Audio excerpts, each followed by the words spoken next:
നമസ്കാരം. വിവിധ ബന്ധങ്ങളെ പരിഗണിക്കുമ്പോൾ അത് സുഹൃത്ത് ബന്ധമായാലും അച്ഛനും അമ്മയും മക്കളും തമ്മിലുള്ള ബന്ധമായാലും വൈവാഹിക ബന്ധമായാലും ഇതിൻ്റെ എല്ലാം തുടക്കം വളരെ ഭംഗിയുള്ളതാണ്.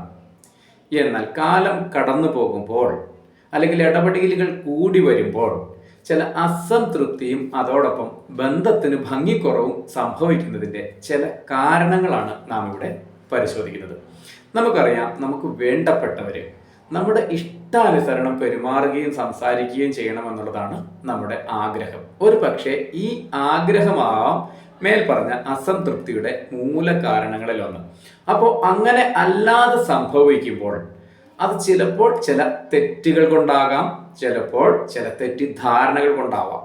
സുദൃഢമായ ബന്ധം നിലനിർത്തേണ്ടിയിരിക്കുന്നു, എനിക്ക് വളരെ വേണ്ടപ്പെട്ട ആളാണ് എന്ന നിലയിൽ ഇതിനെ കൃത്യമായിട്ട് സ്ഥിരീകരിച്ചു പോവുക എന്നുള്ളത് പ്രധാനമാണ്. എന്നാൽ ഇത് സ്ഥിരീകരിക്കുന്നതിലേക്കായിട്ട് വളഞ്ഞ വഴികൾ സ്വീകരിക്കുകയും മുൻവിധികൾ ഉണ്ടാവുകയും ചെയ്യുമ്പോൾ പ്രശ്നം സങ്കീർണമായി മാറുന്നു എന്നുള്ളതാണ്. ഇതിലേക്ക് ഏറ്റവും എളുപ്പമായ മാർഗം നമ്മുടെ വേണ്ടപ്പെട്ടവരുമായി യഥാസമയം നാം നേരിട്ട് സംസാരിക്കുക എന്നുള്ളതാണ്. മധുരമായ ഭാഷയിൽ സംസാരിക്കുക എന്നുള്ളതാണ്. യഥാസമയം എന്നതുകൊണ്ട് ഞാൻ ഉദ്ദേശിച്ചത് നമുക്ക് ദേഷ്യം വരുന്നത് വരെ കാത്തിരിക്കുക എന്നുള്ളതല്ല. സ്നേഹം ആയിരിക്കുമ്പോൾ തന്നെ നമ്മൾ വളരെ സന്തുലനമായ രീതിയിൽ തന്നെ ഈ കാര്യങ്ങളെക്കുറിച്ച് ചർച്ച ചെയ്യാൻ ശ്രമിക്കുക എന്നുള്ളതാണ്.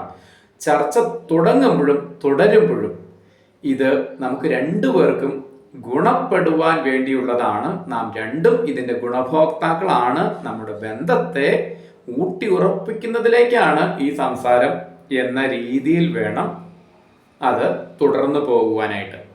അല്ലാത്ത പക്ഷം ദേഷ്യത്തോടെയും വെറുപ്പോടെയും സംസാരിക്കുകയും ആ സംസാരത്തിൻ്റെ തുടർച്ച ഒരു പക്ഷേ നല്ല ബന്ധങ്ങളെ ഇല്ലാതാക്കുവാനും പോകുന്നതായി മാറും. അപ്പം അതുകൊണ്ട് തന്നെ നമ്മുടെ വാക്കുകൾ വളരെ പവർ ഉള്ളതാണ്. അതിന് നമ്മുടെ ബന്ധങ്ങളെ സുദൃഢമാക്കാനും ബന്ധങ്ങളെ തകർക്കുവാനും കഴിവുള്ളതാണ് എന്ന് മനസ്സിലാക്കിക്കൊണ്ട് വളരെ സൂക്ഷിച്ചും ശ്രദ്ധിച്ചും ഞാൻ ആദ്യം പറഞ്ഞതുപോലെ മധുര ഭാഷയിൽ പറഞ്ഞ് നല്ല ബന്ധങ്ങളെ സുദൃഢമായി മുന്നോട്ട് കൊണ്ടുപോകുവാൻ ശ്രമിക്കുക. നന്ദി, നമസ്കാരം.